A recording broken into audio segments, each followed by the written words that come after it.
자, 이어지는 단원이 행정제재 처분 효과의 성계입니다. 요거 단원 재밌습니다. 자, 여러분 잘 보시면 행정처분을 성계한다. 그렇게 돌았으니까, 자, 지금까지 배우셨던 것, 행정처분이 뭐였지요? 위반을 하면 정지를 하거나 취소시키는 게 행정처분이고, 이 행정처분을 성계한다라는 내용입니다. 이 단어는 항상 나올 때마다 여러분에게 그림을 2개 그리겠습니다. 그래서 그림 2개를 잘 이해하시고 법조문을 보면서 2번 수업하는 효과를 가져가도록 합시다. 이 행정처분의 성계제도는 올해 2023년도 당연히 출제되었고 거의 해마다 출제합니다.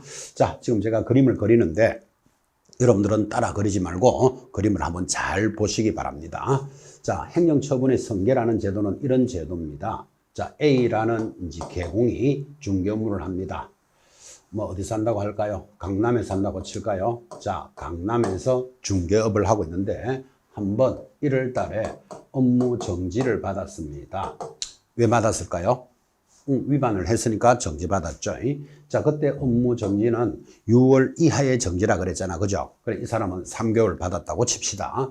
그러면 이제 2, 3, 4, 4월 달 되면 정지가 풀렸죠. 그리고 또 중개업을 하다가 5월 달에 또 업무 정지를 받습니다. 왜 받았을까요? 위반을 했으니까 업무 정지 받았죠. 자, 여러분, 이렇게 업무 정지를 딱 받으면요. 공부하신 분들은 이게 생각납니까? 자, 최근 1년 이내에 업무 정지를 2번 받은 자가 다시 한 번 더 업무 정지에 해당하면 뭐다? 절대적 취소 사유다. 공부하신 거 기억납니까? 자, 절대적 취소는 어떻게 한다 그랬죠? 결사적으로 허리 잡고 사양 일정을 절대적 취소합니다. 결사적으로 허리 잡고 사양 일정할 때 1년 이내에 정지를 2번 받은 자 1번 받으면 절대적 취소니까, 자, 여기 딱 보니까 1월 달에 업무 정지, 또 5월 달에 업무 정지 받았어요. 그러니까 이 A 경우사, 위험하다라는 걸 알 수 있습니다. 이제 1번 더 받아버리면 절대적 취소되잖아. 그죠? 그래서 자기 스스로 뭐를 합니까? 폐업을 딱 냅니다. 여러분, 폐업하는 건 자기 자유죠. 자, 폐업을 하고 영업을 안 하면 되는데 지금 보다시피 하던 일은 마저 해야 수수료 받을 판이거든. 그래서 폐업을 탁 내고는 좀 쉬었다가 고개 숙이고 조신하게 있다가 다른 동네에 가서 재등록을 합니다. 예를 들면 강남에서 영업을 하던 자가 업무 정지를 2번 받으니까 바로 옆에 동네 서초에 가서 서초구에서 재등록을 딱 하고 이제 영업을 시작합니다. 자, 영업을 하면서 좀 전에 하던 일은 계속해야 수수료 받을 수 있으니까 진행을 했는데 드디어 10월 달에 되니까 또 업무 정지를 받게 됩니다. 왜 업무 정지 받았지요? 위반을 했으니까. 우리는 이렇게 받는 자를, A 개공사를 정지 체질이다 이렇게 부릅니다. 무슨 일만 하면 걸려가지고 업무 정지 받는 거예요. 자, 그러면 이 10월 달에 서초구에서 업무 정지 받은 자가 뭐라고 이야기하는가 하면 나는 등록관청인 서초에서는 정지 1번밖에 안 받았다. 이렇게 말한다면 그러면 이런 법이 성립을 안 하겠죠. 자, 2번 업무 정지 딱 받으니까 폐업 탁 내고 다른 데 가서 1번 받으면 나는 1번밖에 받은 거 아니잖아. 이렇게 주장을 한다면 이 법이 성립이 되지 않으니까 우리 법은 업무 정지는 받은 날로부터 얼마간 성계하겠다. 1년간 성계하겠다. 이 법 때문에 이게 만들어져 있는 겁니다. 여러분, 이렇게 하는 게 합리적이라는 것도 이해되죠? 그래서 업무 정지를 받았으면 그날로부터 1년 안에 몇 번 받는가를 성계하겠다라는 게 성계의 첫 번째입니다. 그리고 여러분 보시면서 이렇게 해야 이것도 합리적이다 이 말도 이해하셔야 돼요. 근데 우리 법조문에는 여기 업무 정지뿐만 아니라 과태료도 1년간 성계합니다. 왜 그런가 하면 이제 계속 공부하겠지만 우리 좀 전에 업무 정지 사유 지나갔죠. 1년에 과태료 1번 업무 정지 이렇게 2번 받은 자가 과태료가 1번 더 나오면 이제는 업무 정지 내려야 돼.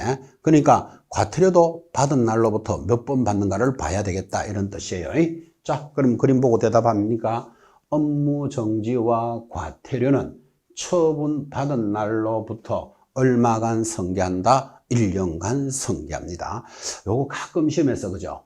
폐업한 날로부터 1년간 이렇게 잘 돌아요. 그림 잘 봐요. 폐업한 날이 아니고 뭐 받은 날? 정지나 과태료를 받은 날로부터 1년간 승계합니다. 이게 첫 번째 승계의 그림입니다. 자, 두 번째 승계의 그림은 이렇습니다. 따라 그리지 말고 잘 보라 그랬습니다. 자, A라는 계공사가 역시 중개 업무를 하고 있습니다. 어디서? 뭐 강남에 산다고 칩시다. 자, 강남구청에서 중개업을 하다가 드디어 어떤 위반된 행위가 적발이 딱 됐습니다.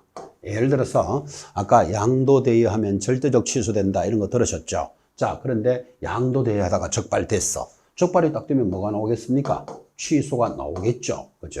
또는 인장 등록을 위반하면 업무 정지 사유입니다. 자, 그래서 어떤 행위가 위반을 해서 적발이 딱 되면 이제 취소나 정지가 나올 건데, 자, 우리 현장에 있는 우리 졸업생들한테 제가 가끔씩 전화 받습니다. 선생님, 뭐, 이렇게 하다가 확인 설명서를 뭐 어떻게 쓰다가 이제 뭐 신고를 받아서 업무 정지가 나올 때가 돼 갑니다. 이거 업무 정지 몇 개월쯤 됩니까? 이렇게 이제 가끔 우리 졸업생들한테도 전화가 옵니다. 여러분 잘 알다시피 이 중개사법은 중개 현장에서 바로 사용하는 과목이니까 아무래도 저하고 제일 연관이 많죠. 이 중개사법이니까. 뭐 부동산 학계론, 뭐 예를 들어서 뭐 공시법, 등기지적법도 우리 시험에서는 중요합니다. 중요한 과목이고 또 여러분들 열심히도 공부도 해 하셔야 되는데 중개 현장에서는 그렇게 많이 쓸 일은 없죠. 그죠? 세법은 좀 적용될 겁니다. 뭐 양도세가 얼마쯤 나옵니까? 이런 거 당연히 물을 수도 있고, 취득세가 부과됩니까? 안 됩니까? 뭐 이제 이런 내용들이 있을 수 있는데, 그래도 과목 중에서 제일 많이 전화하시는 분 중개사법 선생한테 전화 제일 많이 합니다. 그렇죠? 여러분들은 저하고 친해야 됩니다. 저하고 제가 별로 안 친하다. 그러면 뭐 대답도 잘 안 해줄 수도 있겠고, 뭐 그렇겠죠. 그건 재미로 하는 이야기고, 뭐 절대로 대답을 잘 안 해줄 일은 없고. 자, 그래서 우리 졸업생들이 이제 중개 현장에서 일을 진행하면서 이런 일이 있는데 이건 어떻게 됩니까? 이런 이야기를 많이 듣습니다. 그 많이 듣는 것 중에 하나가, 자, 취소되는 사유와 정지되는 사유가 오늘 적발이 되면 그러면 정지나 취소는 언제 나옵니까? 이제 이게 중요한 거죠. 자, 여러분 오늘 내가 양도대여 하다가 적발 딱 됐어. 그러면 그게 취소되는 사유인데 바로 내일 취소시킬까요? 그렇지 않습니다. 강남구청이나 서초구청이 나 하나만을 보고 지금 그 현장에서 행정 일을 하는 건 아니죠. 수십 건의 일들이 있을 것이고, 또 뭐 나는 또 뭐 양도나 대여해서 적발은 됐지만 뭔가 억울한 일이 있을 수도 있잖아. 그죠? 그럼 나는 억울한 일이 있다라고 또 이야기도 한번 해야 될 기회도 있어야 되겠죠. 그리고 또 관청에서는 진짜 억울한 일이 있는지 없는지 이런 사실이 신고가 들어왔는데 진짜인지 아닌지 확인을 해야 되잖아. 그죠? 그래서 통상 정지나 취소되는 사유가 적발이 되면 어느 정도 되면 나옵니까? 하니까 석 달쯤 걸린대요. 물론 이제 행정관청에 따라서 다르겠죠. 뭐 한 달 뒤에 나올 수도 있고 6개월 뒤에 나올 수도 있지만 통상적으로 한 3개월 정도 소요된다 그럽니다. 절대로 오늘 적발됐다고 내일 취소 나오지는 않습니다. 자, 그러면 이렇게 되죠. 자, 내가 강남에서 영업을 하다가 이제 취소되는 사유가 적발이 되었어. 또는 정지되는 사유가 적발이 되면 이제 한 석 달쯤 되면 정지나 취소가 나오겠죠. 그러면 정지나 취소가 나오기 전에 내가 스스로 뭐를 한다? 폐업을 탁 냅니다. 자, 요거부터 이해돼야 되죠. 여러분, 적발된 자가 취소나 정지가 나오기 전에 먼저 폐업할 수 있다, 없다?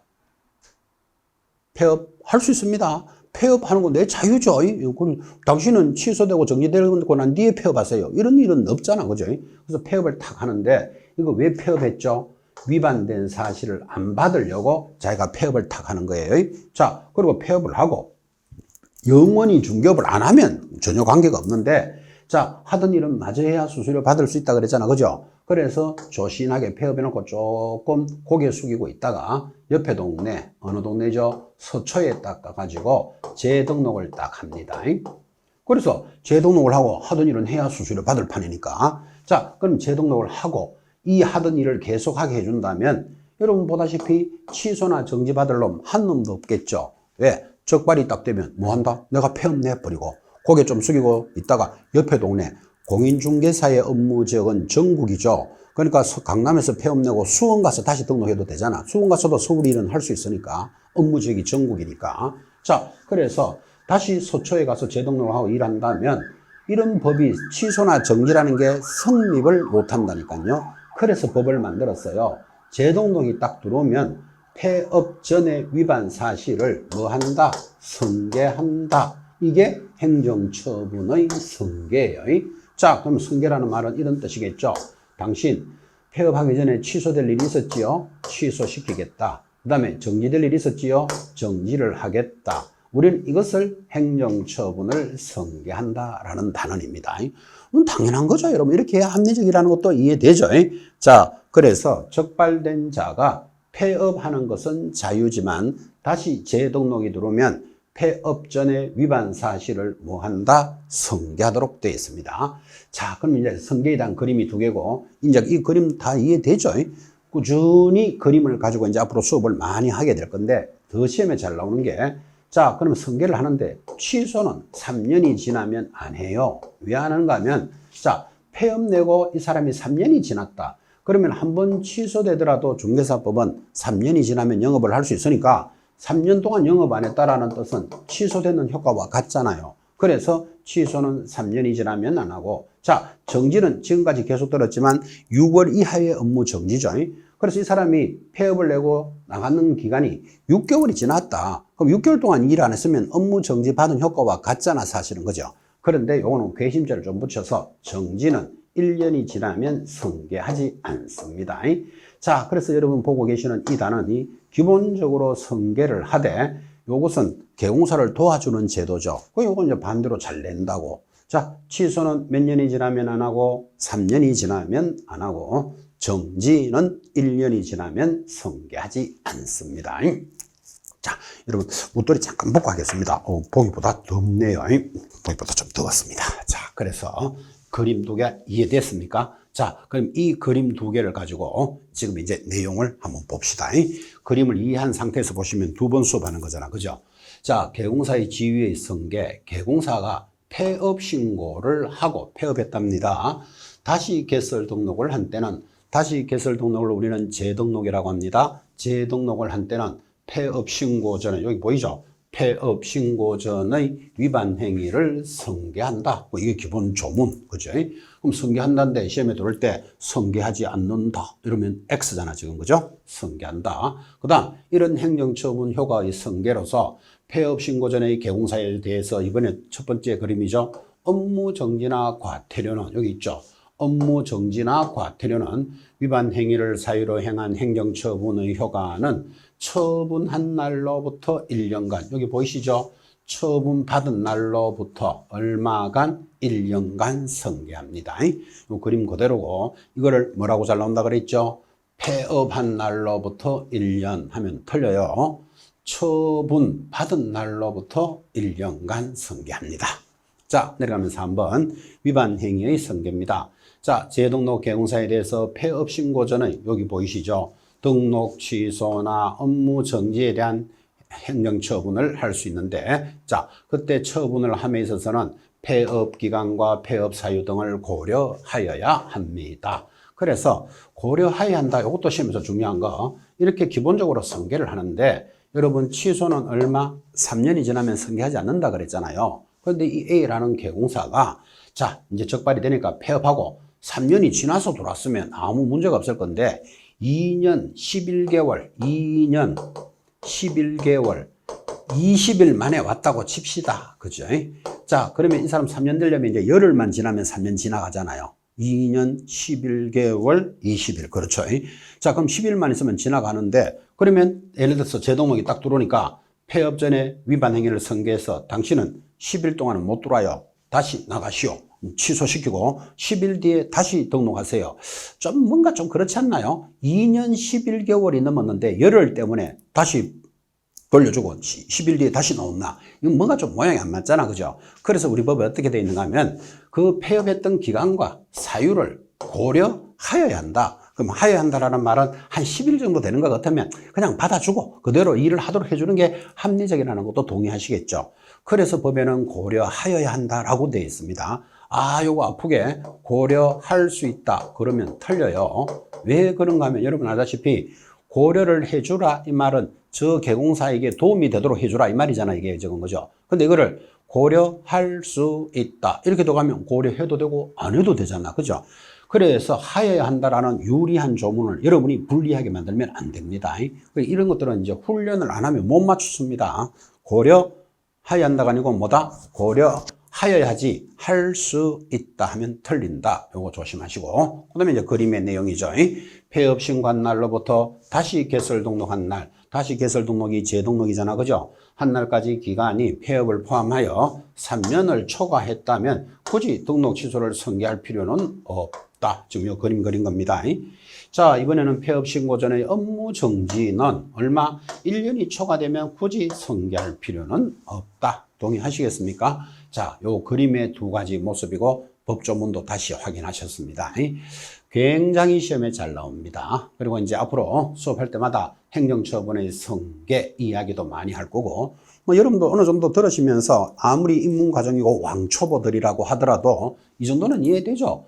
정지나 과태료는 받은 날로부터 1년에 몇 번 받는지를 확인해 보겠다. 이 말이잖아, 지금. 그죠? 그 다음, 취소나 정지가 적발된 자가 자기가 이것을 피하기 위해서 폐업하는 건 자유지만 다시 영업하러 딱 들어오면 당연히 그 행위를 선고해서 취소할 것은 취소시키고 정지할 것은 정지를 시키는 게 합리적이잖아요. 자, 그런데 취소는 몇 년이 지나면 안 하고 3년이 지나면, 정지는 얼마? 1년이 지나면 안 한다는 게 더 중요하다 그랬죠.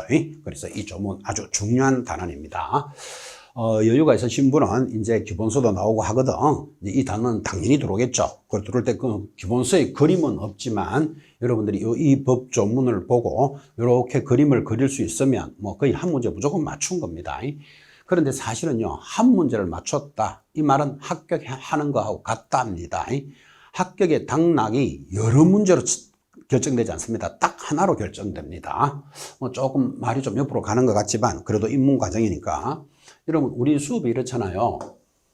여기가 50점이라고 합시다. 여기가 빵점, 여기가 100점. 그죠?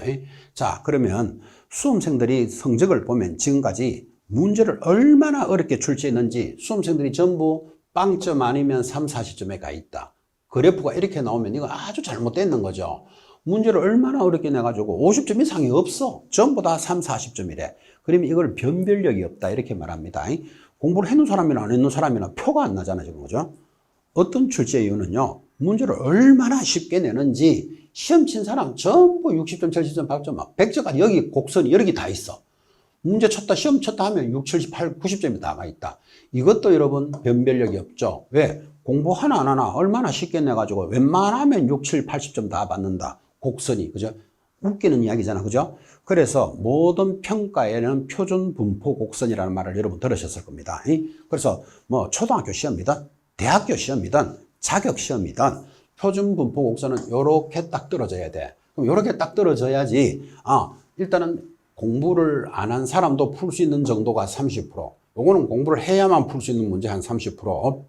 그 다음 보편 문제가 40%. 이렇게 문제를 출제하면 반드시 곡선이 이렇게 딱 들어오게 돼 있다고요. 그래서 여러분 이번 자격시험도 그랬지만 우리 중개사법도 뭐 듣도 보도 못한 내용들이 한두 문제, 이걸 킬링 문제라 그러죠. 한두 문제, 서너 문제가 나오는데 원래는 한 서너 개까지 나왔습니다.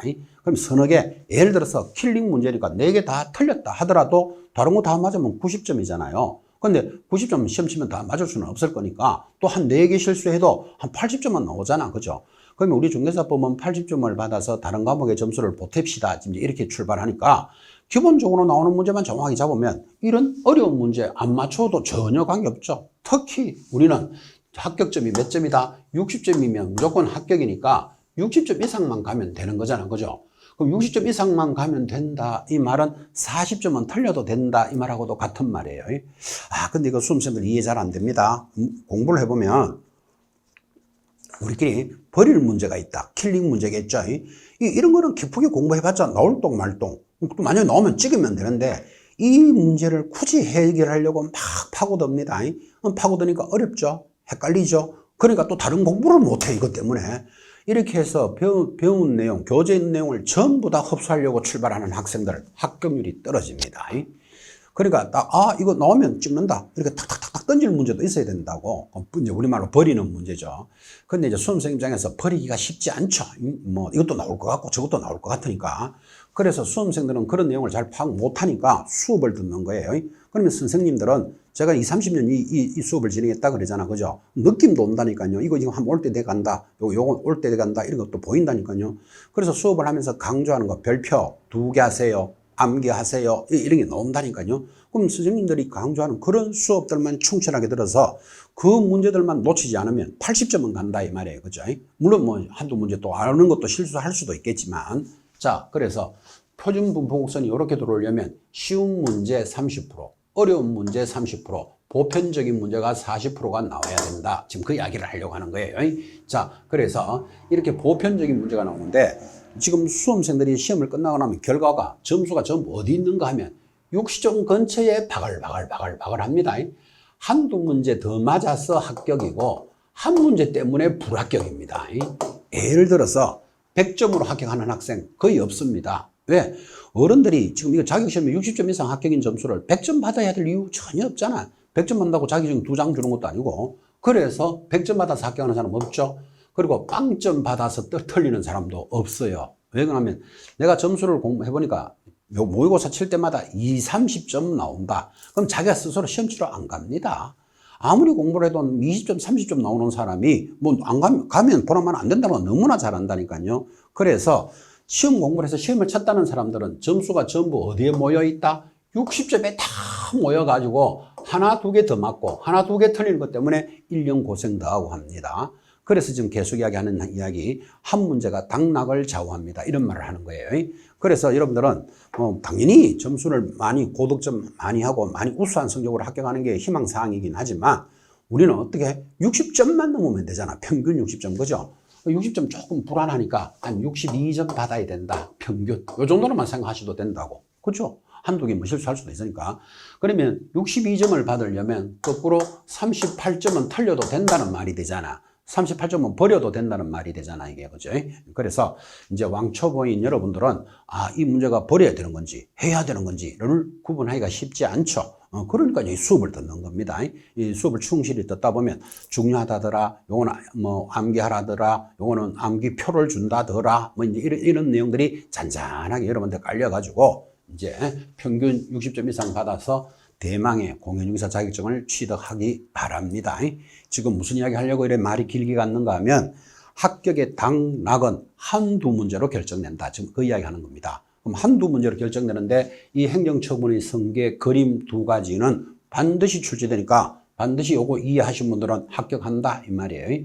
한 문제를 맞췄습니다. 이렇게 이야기할 수 있는데 한 문제가 합격을 좌우한다니까, 그죠? 그래서 이 두 개 그림, 기본서 나오거든 다시 한번 잘 한번 그려도 보시고, 또 뭐 안 그리셔도 됩니다. 기본서 할 때 당연히 이 그림 그리면서 수업하겠죠. 그죠? 수업은 꾸준히 충실하게 들으시기 바랍니다. 자, 그렇게 해서 행정처분의 성계라는 단어는 아주 재밌는 단어였습니다. 반드시 출제도 되고, 또 여러분 보다시피, 합리적이다. 그렇게 성계를 하는 게 상식이다라는 것도 알 수 있죠. 자, 드디어 이제 4번 지도 감독상의 의무라는 단원으로 접어듭니다. 자, 행정처분이 조금 빡빡합니다. 왜? 암기할 내용도 많고 정지나 취소에 대한 암기 코드 뭐 결사적으로 허리 잡고 허윤정이가 해산을 해서 뭐 이렇게 나가죠. 자, 그래서 행정처분이 좀 빡빡하고 양이 많았다면 지금부터는 이제 제목 하나에 한 문제씩 나옵니다. 아주 재미도 있고 편합니다. 자, 첫 번째 단원이 뭔가 하면 개시 의무가 있다. 개시할 사항 모두 몇 개? 5개. 딱 보는 순간 또 감각적으로 중요하구나. 그죠? 원래 2023년도에도 출제가 됩니다. 제목 하나에 한 문제라니까요. 이 개시라는 것은 이렇게 할까요? 여러분 약국이나 병원에 가봤나요? 약사 자격증, 의사 면허증 그러는 거 보셨습니까? 그거 왜 걸어놨을까요? 1번 자랑하려고, 2번 법에서 게시하라니까. 답은 2번이에요. 왜 그런가 하면 의사 자격증이 없는 사람이 칼을 들고 수술을 한다. 여러분 심각하다는 느낌 오죠?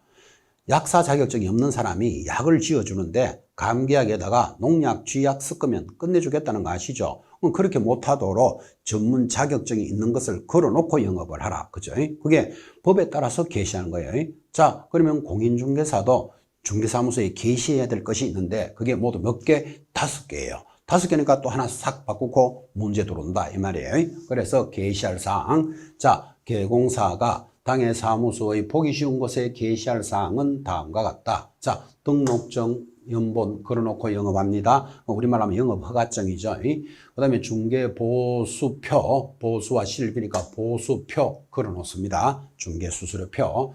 그 다음에 자격증 당연히 걸어놔야 되겠죠. 자격증 게시하고, 그 다음 보정설정 서류입니다.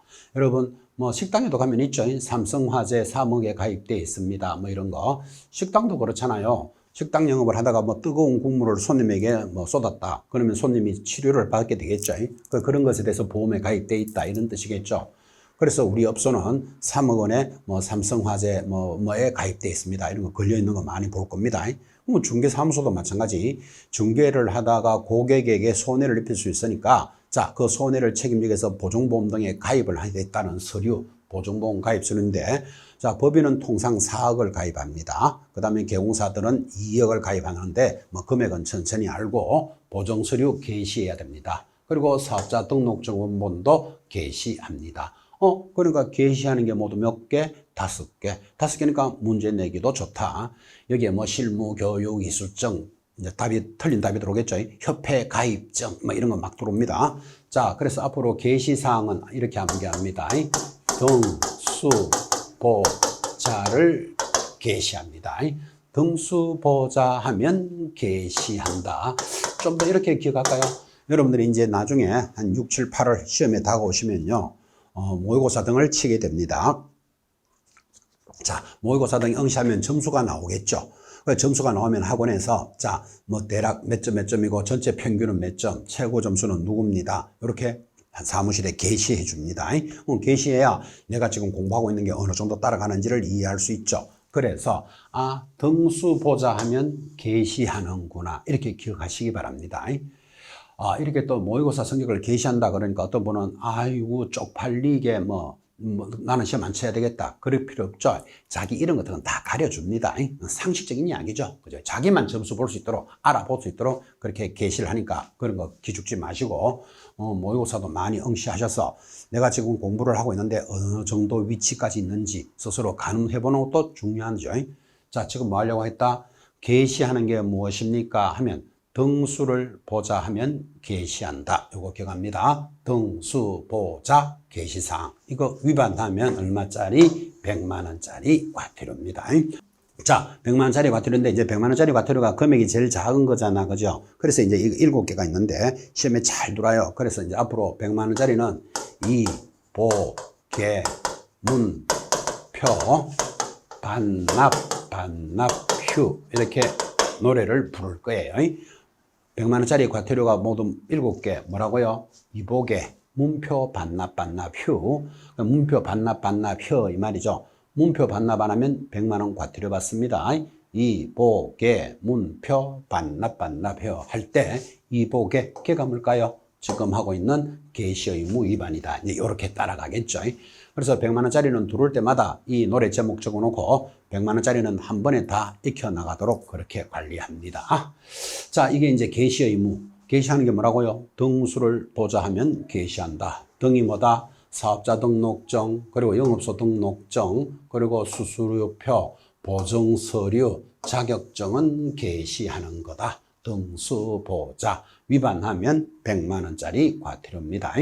자, 두 번째는 유사명칭의 사용금지입니다. 요거 자료 좀 올립시다.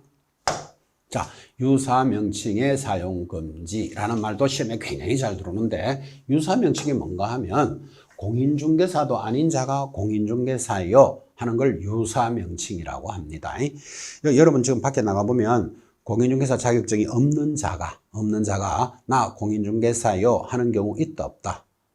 보기보다 많이 있습니다. 그래서 왜 그렇잖아. 고객이 그죠? 이제 이렇게 이 아파트 괜찮으니까 구경 갑시다. 아니면 물건 보러 갑시다. 토지든지 가는데 고객이 뜬금없이 묻습니다.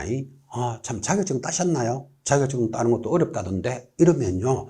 자격증이 없는 중개보조원 쪽팔립니다. 내 자격증 없거든요. 그래 말하면 고객이 내 말을 믿지 않을 수 아닐까? 이렇게 신뢰를 이렇게 벌지 않을까? 이런 생각 들겠죠. 그러니까 통상적으로 나 자격증 땄어요. 3년 전에 이렇게 말할 수밖에 없다고. 자, 지금 하고 있는 이야기가 뭐죠? 공인중개사 아닌 자가 공인중개사인 것처럼 하는 것, 이를 뭐라 부른다? 유사명칭을 위반한다. 그런 뜻이에요.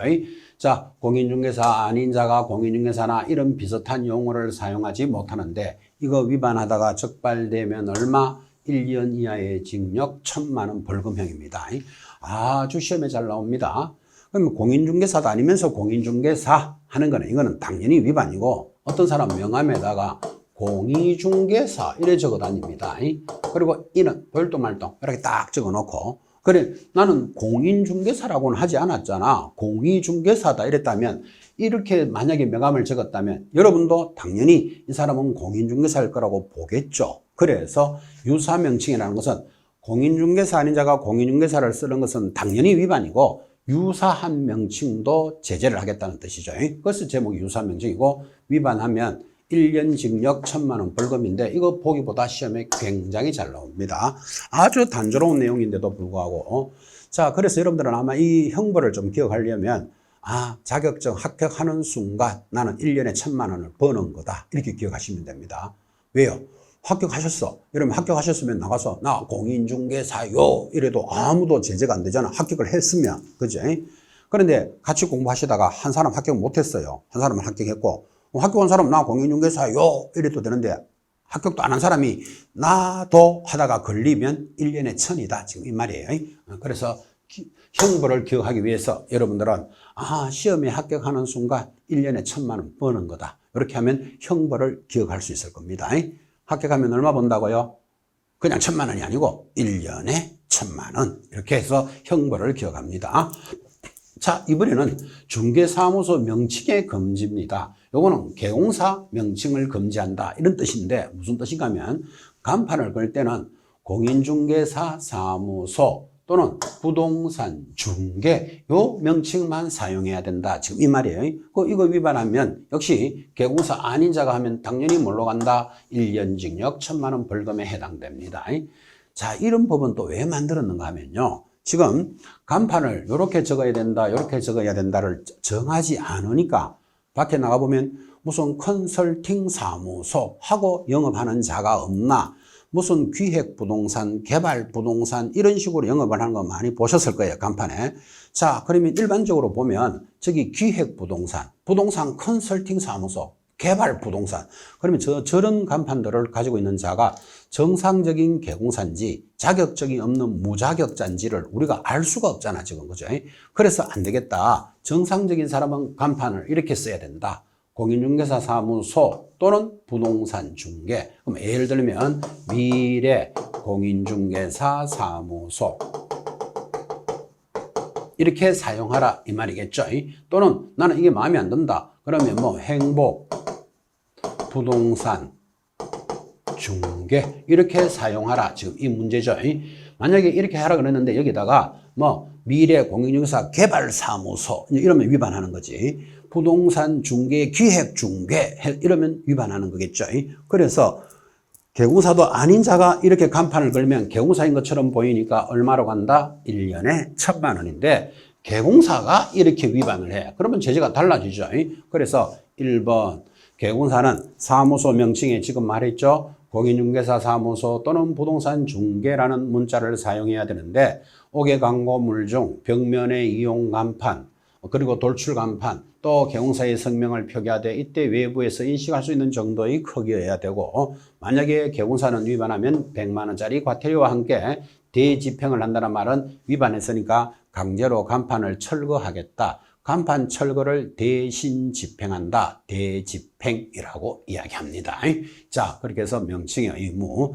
자, 그런데 여러분 4번 부직상해의 개공사가 있는데, 우리 부직상해의 개공사는 예전부터 영업을 해오던 자로서 개공사로 인정을 해주는 자죠. 한번 폐업하면 이제 자격증이 없으니까 더 이상 못하는 자인데, 자, 부직상해의 개공사는 당연히 공인중개사 사무소는 쓸 수 없고 뭐만 써야 되겠습니까? 부동산 중개만 써야 되겠지. 그런데 이 부칙6조가 공인중개사 자격증이 없는데도 공인중개사라는 명칭을 쓰면 역시 개공사가 위반했으니까 얼마짜리다? 100만 원짜리 과태료다. 이 100만 원짜리가 아까 이복의 문표 반납할 때 표 문자의 위반입니다. 문표할 때. 그래서 천천히 익혀 나갈 거니까 익히시는 거 개공사나 공인중개사 아닌 자가 유사 명칭을 사용하면 1년에 1,000, 개공사가 위반을 하면 100만 원의 과태료, 그 정도로 익히시면 되겠죠.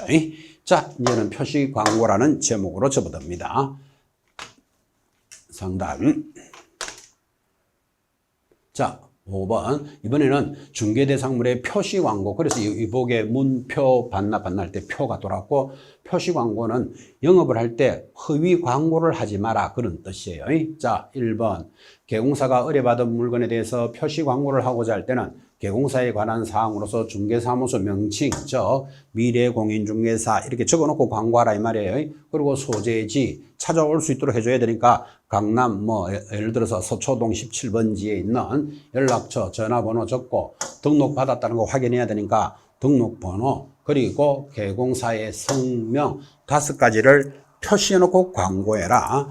이렇게 안 하니까 부동산 광고가 딱 올라와 있는데 이게 주인이 직접 광고하는 건지 무자격자가 광고하는 건지 정상적인 개공사가 하는 건지 구분이 안 된다니까요. 그냥 광고를 보니까. 그래서 개공사는 이렇게 5가지를 표시하고 광고하는데 이거 위반하면 자, 개공사 아닌 자가 만약에 이렇게 광고하면 사정이 달라지니까 1년에 1,000만 원이라면 개공사는 얼마로 간다? 100만 원짜리 과태료죠.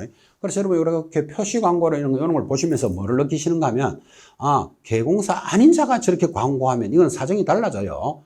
1년에 1,000으로 가는데 개공사가 위반을 하면 100만 원 과태료. 이렇게 구분할 줄 알아야 됩니다. 그리고 2번 중개보조원에 관한 사항은 광고해서는 안 된다. 뭐 이런 건 당연하고. 자, 이번에 6번에는 보면 여기 글자가 부당한이라는 세 글자가 딱 붙습니다. 부당한 표시 광고 들어가면 같은 표시라도 여기 표시는 100만 원짜리였죠. 그 부당한이라는 글자가 들어가면 딱 500만 원짜리 과태료가 해당된다는 게 중요해요. 그럼 부당한 게 뭔데? 하니까 중개대상물이 존재는 하지만 실제 중개대상이 될 수 없는 거, 팔 수 없는 물건을 팔겠다고 광고하는 거, 그게 부당한 광고죠. 우리는 이런 말들을 미끼 광고라고 그러죠.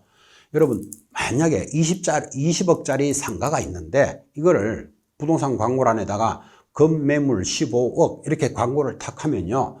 벌떼같이 전화 들어오겠죠. 20억짜리 상가인데 15억에 팔겠대. 벌떼같이 전화가 딱 들어오면요. 뭐라고 이야기하는가 하면 물건 있으면 팔면 되는데 없는 물건을 광고한다니까요. 해놓고 고객이 전화 들어오면 10분 전에 요거는 팔렸는데 그럼 다른 물건을 하나 보시겠습니까? 이렇게 고객을 유인하는 광고 있다는 거 이해하시죠? 그래서 이런 부당한 표시 광고를 하면 요거는 제재가 얼마짜리로 간다? 500만 원짜리 과태료인데 요렇게 읽어보면 전부 다 부당한 겁니다. 자, 2번 중개대상물이 존재는 하지만 실제로 중개할 의사가 없는 물건을 팔겠다고 공고합니다. 중개대상물의 입지조건, 생활여건, 거래조건 등 중개대상물의 선택에 중요한 영향을 미칠 수 있는 사실을 빠뜨리거나 중요 사실을 은폐, 축소하는 거 이거 부당한 광고라고 동의하시겠습니까? 자, 이렇게 부당한 광고를 가면 500만 원 과태료니까 살짝 조심하기를 표시 광고를 위반하면 개공사는 100만 원짜리지만 부당한이라는 글자가 딱 붙으면 요거는 500이다. 그것을 강조하고 있습니다. 자, 이번에는 넘어가서 7번 인터넷 표시 광고입니다.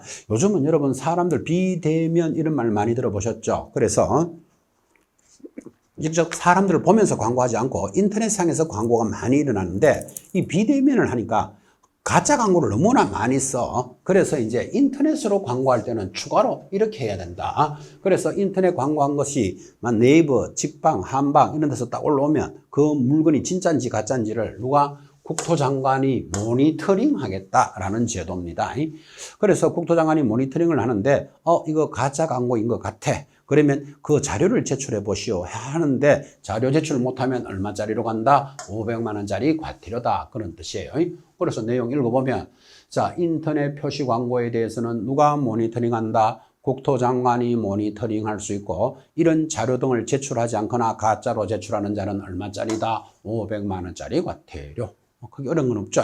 모니터링이라는 제도도 있다. 자, 제목 하나에 한 문제라고 그랬죠. 8번째는 간판의 철거 의무입니다. 자, 개공사 다음에 해당되는 경우에는 지체 없이 간판을 철거해야 된다. 상식적으로 이전하면 철거해야 돼요. 수원에서 서울로 이사 가는데 간판을 철거 안 하니까 그 간판을 가지고 일을 하다라니까요.